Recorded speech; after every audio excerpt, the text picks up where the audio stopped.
Good morning, dear friends. Today's video, I will explain some questions of correlation.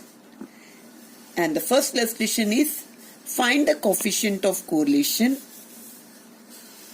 and probable error from the data. This is the illustration given. X is 19, 28, 45, 60, 70, 50 and Y is 100, 60, 50, 40, 33, 45. So, I have to find the coefficient of correlation and probable error.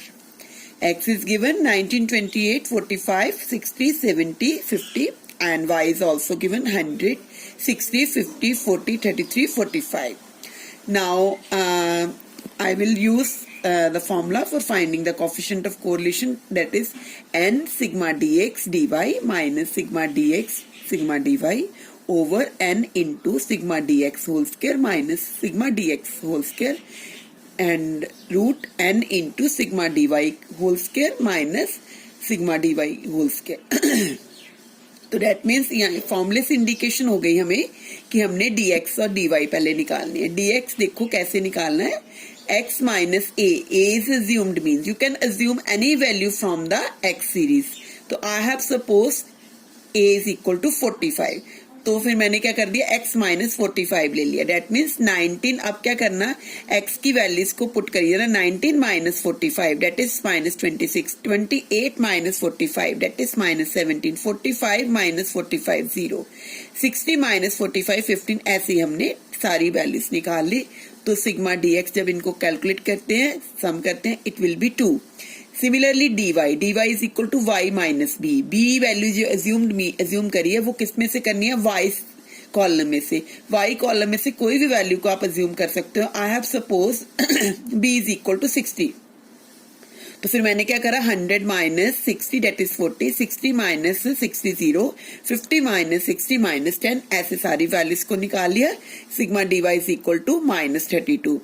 अब ऐसी फॉर्मूले से हमें indication हो गई कि dx square वाला column बनाना. तो dx स्क्वायर वाला कॉलम बनाना लेना, वो कैसे बनेगा, 26 का होल स्क्वायर, 17 का होल स्क्वायर, 15 का होल स्क्वायर, 25 का होल स्क्वायर. डेट मीन्स इसको जब सम करा सिग्मा dx स्क्वायर कैलकुलेट करके 1840 आ जाता है. सिमिलरली हमने क्या कर देना, dy कॉलम बनाया हुआ उसका स्क्वायर कर देना. डेट मीन्स उसकी हर आइटम को स्क्वायर कर देना. 14 का स्क्वायर, 0 का स्क्वायर, माइनस 10 का स्क्वायर, माइनस 20 का स्क्वायर. तो ऐसे हमारा सिग्मा dy का स्क्वायर का कॉलम आ जाता है. उसका सम आ जाता है 3054. नाउ इसी कॉलम से इंडिकेशन, इस फॉर्मूले से हमें इंडिकेशन हो गई कि dx dy कॉलम भी बनाना. तो आपने क्या करना है, इस dx और dy कॉलम को मल्टीप्लाई कर लेना. माइनस 26 इंटू 40, माइनस 17 इंटू 0, फिर 0 into minus 10, 15 into minus 20. That means ये सारा कॉलम बन गया. इसको हमने इसकी वैल्यूज को सम कर लेना. Sigma dx dy is equal to minus 2090 आ जाता है. ये सारी की सारी values I will put in the formula. This r is equal to n into sigma dx dy कितना आया हमारा, माइनस 2090. फिर सिग्मा dx आया था हमारा 2 एंड dy आया था माइनस 32. सारी वैल्यूज जब मैंने सब्स्टिट्यूट कर दी इस फॉर्मूले में, then I got the answer. Coefficient of correlation is minus 0.9. तो नेक्स्ट था probable error. I have also find out the probable error. Probable error का फॉर्मूला क्या होता है, that is 0.6745 into 1 minus r square. r means coefficient of correlation divided by root n. That means 0.6745 1 minus r. r की value आई थी हमारी 0.9. इसका square करेंगे तो 0.81 आ गया.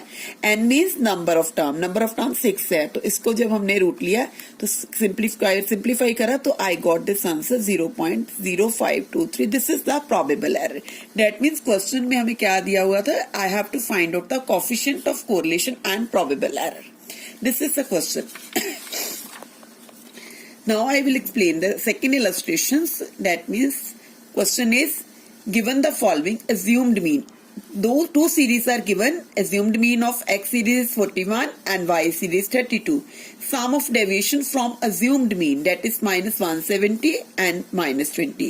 Then sum of the squares of the deviation from assumed mean is given 8180. Here is given 2290. Sum of the product of deviation from the assumed mean, it is given 3480. Number of pairs of observation, that means n is given 10. Calculate Karl Pearson coefficient of correlation.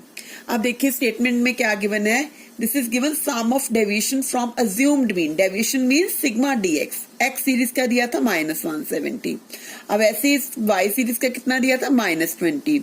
अब देखिए क्या लिखा है, sum of the squares of deviation from assumed mean, squares mean sigma dx square हमें दिया है 8180, ऐसे Y series का दिया हुआ है 2290। अब यहाँ पर था sum of the product of deviation, that means sum लेना है, किसका लेना, product of deviation means dx into dy, ये हमें दिया 3480। Then number of pairs of observation means n is given 10, so all the information is given, तो formula is n sigma dx dy minus sigma dx dy root n sigma dx square minus sigma dx whole square n into sigma dy square minus sigma dy whole square.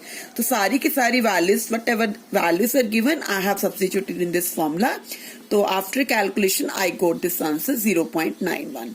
That means this is a question, that means statement is given, तो that means statement को हमने इस फॉर्मूले में express करके उस फॉर्मूले में इसकी वैल्यूज पुट कर दी। नेक्स्ट इलस्ट्रेशन इज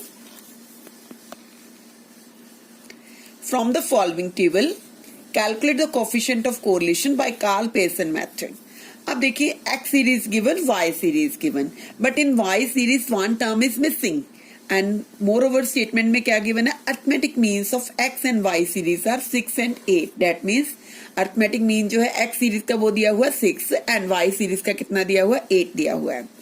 तो I have to calculate the correlation, coefficient of correlation by Karl Pearson method.